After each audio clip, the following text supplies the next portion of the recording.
अक्सर देखा जाता है कि रिश्तों में काफ़ी अनबन रहती है। कई बार रिश्ते में दरार इतनी आ जाती है कि रिश्ता भी टूट जाता है। ज़्यादातर रिश्ता टूटने का कारण है कि समय ना देना। आपके सामने ऐसे कई रिश्ते आते हैं जो समय ना मिलने के कारण रिश्ता टूट जाता है। आज हम आपको एक महिला की कहानी बताने वाले हैं, जिसका शादी के बाद क्या हाल हुआ। मैं 30 साल की एक शादीशुदा महिला हूँ। मेरी शादी को 4 साल से ज़्यादा का समय हो चुका है। मैंने अपने माता पिता द्वारा चुने गए व्यक्ति के साथ ही शादी की थी, परंतु सच तो यह है कि हम बस कहने को पति पत्नी हैं, लेकिन सच तो यह है कि हमारे रिश्ते में प्यार, अफेक्शन और अंतरंगता जैसा कुछ भी नहीं है। शादी के पहले दिन से ही मुझे उनके साथ रहना अच्छा नहीं लगता था। भावनात्मक संबंध की कमी की वजह से हम दोनों के बीच रोमांस ना के बराबर है। मैं इस शादी से बिल्कुल भी खुश नहीं हूँ, लेकिन परिवार वालों की खातिर मैं इस रिश्ते को निभा रही हूँ। वही इस शादी में बने रहने का एक कारण मेरा देवर भी है, जो कुछ ही महीनों में मेरा सबसे अच्छा दोस्त बन गया था। दरअसल मेरा देवर मेरे से भी छोटी उम्र का है और वह अविवाहित है। मुझे वह शुरू के दिन से ही अच्छा लगता है, इसलिए मेरा अधिकतर समय मेरे देवर के साथ ही बीतने लगा। मैं और वह दोनों एक दूसरे के अच्छे दोस्त बन गए। मेरे और मेरे देवर के बीच बहुत अच्छी ही बनती है। हम दोनों एक दूसरे के साथ एक अच्छी केमिस्ट्री साझा करते हैं। ऐसा इसलिए भी क्योंकि बहुत सी चीज़ों को लेकर हम दोनों की पसंद नापसंद बिल्कुल एक जैसी है। यही एक वजह भी है कि मैंने अपने पति के साथ अपने तनावपूर्ण संबंधों को लेकर सबसे बात की। वह न केवल एक सुनने वाला अच्छा श्रोता बल्कि एक महान सलाहकार भी है।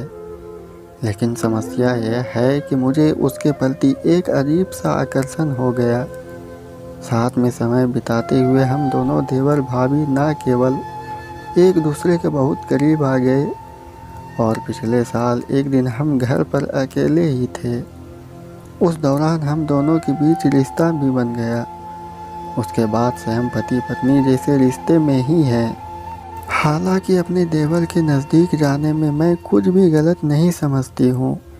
ऐसा इसलिए क्योंकि जो कुछ भी हुआ उसमें मेरे पति की गलती है। मुझे उसकी साइड से कभी प्यार मिला ही नहीं। अब मैं अपने देवर के साथ बहुत खुश हूँ। मैं अपने देवर से बेइंतहा प्यार करने लगी हूँ। अब मुझे समझ नहीं आ रहा कि मुझे इस शादी में बने रहना चाहिए या नहीं। ऐसा इसलिए क्योंकि मैं अपने देवर से दूरी बर्दाश्त नहीं कर सकती हूँ, जिसकी वजह से मैं भी अपने पति को नहीं छोड़ना चाहती। अगर मैंने अपने पति से तलाक ले लिया तो देवर के साथ भी मेरा रिश्ता ख़त्म हो जाएगा। मुझे बताए कि मुझे क्या करना चाहिए ताकि हमारा रिश्ता बना रहे। मैं एक्सपर्ट के पास राय लेने गई तो मुंबई में रिलेशनशिप काउंसलर रचना जी कहती हैं कि मैं समझती हूँ कि आप अभी एक कठिन परिस्थिति में हैं, लेकिन सच तो यह है कि अरेंज मैरिज में पति पत्नी के बीच भावनात्मक लगाव होने में समय लगता है। आपके रिश्ते में भी भावनात्मक संबंध की कमी साफ देखी जा सकती है। इसकी वजह से भी आप दोनों पति पत्नी के बीच शारीरिक अंतरंगता ना के बराबर है। आप इस बात को मानती हैं कि आपके पति आपसे इमोशनली रूप से नहीं जुड़ पाए, जिसकी वजह से भी आपकी दोस्ती आपके देवर के साथ बढ़ने लगी है। ऐसे में मैं आपको यही सलाह दूंगी कि सबसे पहले अपनी भावनाओं पर विचार करें और उन्हें समझें। जैसा कि आपने बताया कि आप अपने देवर के प्रति यौन आकर्षण महसूस करने लगी, इसकी वजह से आपके बीच पति पत्नी वाले रिश्ते में भी बन गए हैं।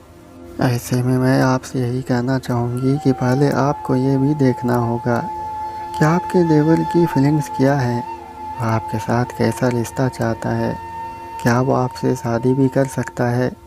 कुछ भी फैसला लेने से पहले आपको अपने देवर से साफ साफ बात करनी चाहिए। आपने यह भी बताया कि आप अपने देवर से दूर नहीं रह सकती, ऐसे में आपको बता दूं कि आप एक गंभीर परिस्थिति में फंस रही हैं, जिसके परिणाम आगे चलकर बहुत बुरे भी हो सकते हैं। सबसे पहले आपको ये तय करना होगा कि आप अपनी शादी को आगे बढ़ाना चाहती हैं या नहीं। अगर आप इस शादी में नहीं रहना चाहती तो अपने रिश्ते को ख़त्म करना ज़्यादा बेहतर है। एक स्पष्ट से राय लेने के बाद मैं अपने घर आ गई। घर आने के बाद मैंने बहुत सोच विचार किया, लेकिन फिर भी मैं अपने देवर को अपने से दूर नहीं कर पा रही थी, क्योंकि मुझे इसकी आदत से लग गई।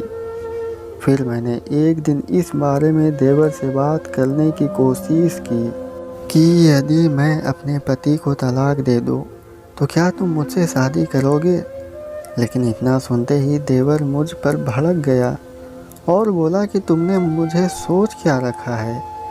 मैं तुम्हारे साथ शादी बिल्कुल नहीं कर सकता, क्योंकि मैं सिर्फ तुम्हारे साथ मज़े ले रहा हूँ, ना कि तुम्हारे साथ पूरी ज़िंदगी बिताना चाहता हूँ। क्योंकि मुझे मालूम है कि जो औरत कभी अपने पति की नहीं हो सकी, वह मेरी क्या होगी। तुम कभी भी मुझे धोखा दे सकती हो, इसलिए मैं सिर्फ तुम्हारे शरीर के साथ खेल रहा था। तुम्हें मैं अपनी ज़िंदगी में नहीं ला सकता। देवर की इस बात पर मुझे बहुत गुस्सा आया और मैंने तुरंत उसे अपने कमरे से निकाल दिया। लेकिन पूरी रात मुझे नींद नहीं आई। मेरे मन में उल्टे सीधे विचार आ रहे थे। कुछ दिन बाद रात को जब मेरे पति ड्यूटी पर थे, तो देवर मेरे कमरे में आ गया और मुझसे कहने लगा कि मैं मेरे से रहा नहीं जा रहा, मैं तुम्हारे साथ ही सोऊंगा। तो मुझे उस पर बहुत गुस्सा आया और मैं उसे भला बुरा कहने लगी और कमरे से निकलने को भी कहा।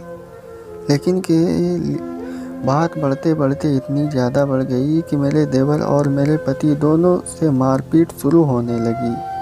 और इसी मारपीट के दौरान मेरे देवर ने पति पर ऐसा वार किया कि उनकी मृत्यु हो गई। मैं बहुत डर गई थी। मेरे देवर ने कहा कि यदि तुमने किसी को यह बात बताने की कोशिश की तो तुम्हें भी इसी के पास पहुंचा दूंगा। खैर, मैंने देवर की बात मानते ही भलाई समझी। फिर वो आए दिन मुझे धमकाने लगा और जब मर्जी तब वो मेरे पास आने लगा। ये सब झेलते झेलते मैं बहुत तंग आ चुकी थी। आखिरकार एक दिन मेरे और देवर के बीच बहुत ज़्यादा झगड़ा हो गया और बात इतना ज़्यादा बढ़ गई कि उसने मेरे ऊपर हाथ तक उठा दिया। जिसके बाद मैंने फैसला किया कि मैं अब पुलिस में जाकर सारी बात बता दूंगी और इस आदमी को इसके किए की सज़ा दिलवा कर ही रहूँगी।